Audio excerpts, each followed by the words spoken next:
So, when exactly are we supposed to start living? Because it feels like every part of life keeps getting pushed back. Move out, maybe later, buy a home, be serious, start a family when the money gets better, travel after the next raise. Even going out with your friends requires a small financial meeting beforehand. Our 20s are supposed to feel like the beginning of adulthood. Instead, they feel like a long waiting room. Everybody is waiting for something. More money, a better job, lower rent, a promotion, some magical point where life finally feels stable. The problem is the point keeps moving. Every time you get a little closer, life gets more expensive. Another bill appears, something breaks, rent goes up, your car decides that peace was never an option. Now you're right back where you started. And this isn't just something that people complain about online. A 2026 Deloitte survey found that more than half of Gen Z has delayed a major life decision because of money.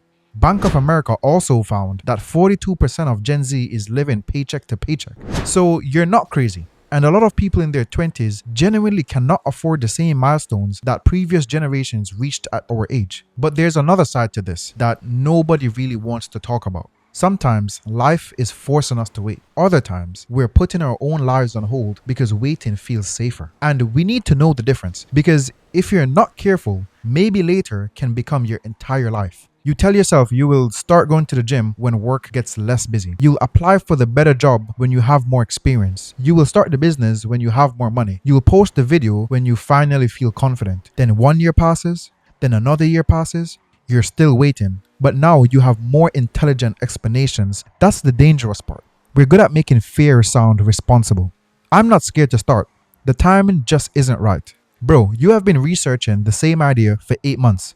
At some point, you have to admit that you're scared. And that's fine. Being scared is normal. What isn't fine is letting fear make every decision for you. Now, I'm not gonna sit here and pretend money doesn't matter. It matters a lot. You can't positive think your way through rent. Your landlord is not accepting good energy as payment. Some things genuinely require money. Moving out requires money. Raising a child requires money. Buying a home definitely requires money. And if delaying those things is the smartest decision for you right now, cool. Make that decision. But be honest about what actually requires more money. Does applying for that job require money? Does posting your first video require money? Does bringing up new opportunities at work require money? I'm guessing not, okay? Sometimes the real problem isn't that we can't afford to move. It's that we're terrified of what happens if we actually try. And social media makes it 10 times worse. Every day, you see somebody your age buying a house, traveling, getting married, starting a business, or announcing that they made 6 figures just last week. Meanwhile, you're checking your account before adding cheese to your order.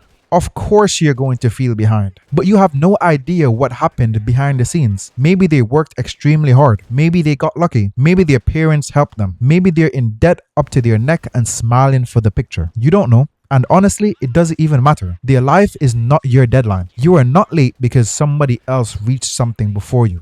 But at the same time, you can't use that as an excuse to stop moving. That's where people get confused. You shouldn't destroy yourself trying to follow somebody else's timeline, but you still need a timeline of your own. It doesn't need to be perfect, it just needs to move. I think the solution is to stop waiting for the full version of your life. Start building the smaller versions now. Maybe you can't afford the house yet. Cool. Start building the deposit. Maybe you can't quit your job and launch a full business. Get your first customer while you're still employed. Maybe you can't afford a massive international trip, but a smaller trip. Explore somewhere close. Do something that reminds you your life is still happening. Maybe you're not ready for the huge promotion. Take the project that gives you evidence that you can handle a bigger one later. You don't need to complete the entire dream this year. You need proof that you're moving towards it because progress changes how you feel about waiting. There's a massive difference between being stuck and being in the middle of a plan. If I'm saving towards something every month, building a useful skill, improving my health, or creating something that could eventually make me money, I don't feel completely trapped. I might not be where I want to be yet, but I can see the road. And sometimes that's enough to keep you from losing your mind. You also need to decide what you're actually willing to sacrifice. Everybody says they want financial freedom. What are you willing to do for it? Are you willing to keep your car for a few more years? Are you willing to miss some expensive nights out? Are you willing to learn a skill after work? Are you willing to look slightly stupid while you figure something out? Because you cannot avoid every sacrifice. If you spend everything now, you sacrifice your future. If you save every dollar and never enjoy your life, you sacrifice the present. The goal is not to become some miserable robot who does nothing but work, save money, and eat plain rice in a dark room. The goal is to make sure your spending matches the life you actually want. Spend on things that make your life feel real. Cut back on the stuff that you barely care about.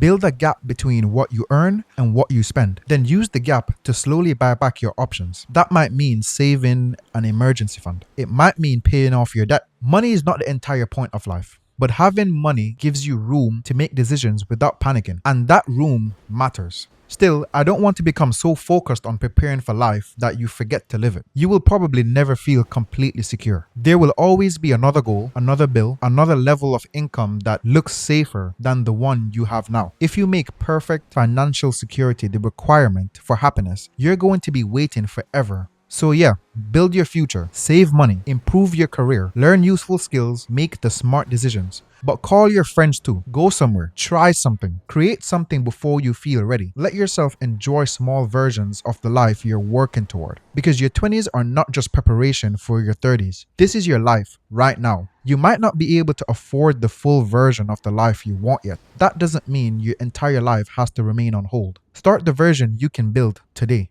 If you're also trying to figure out life in your 20s, subscribe. Let me know one thing that you've been putting off. I'll see you next time. Peace.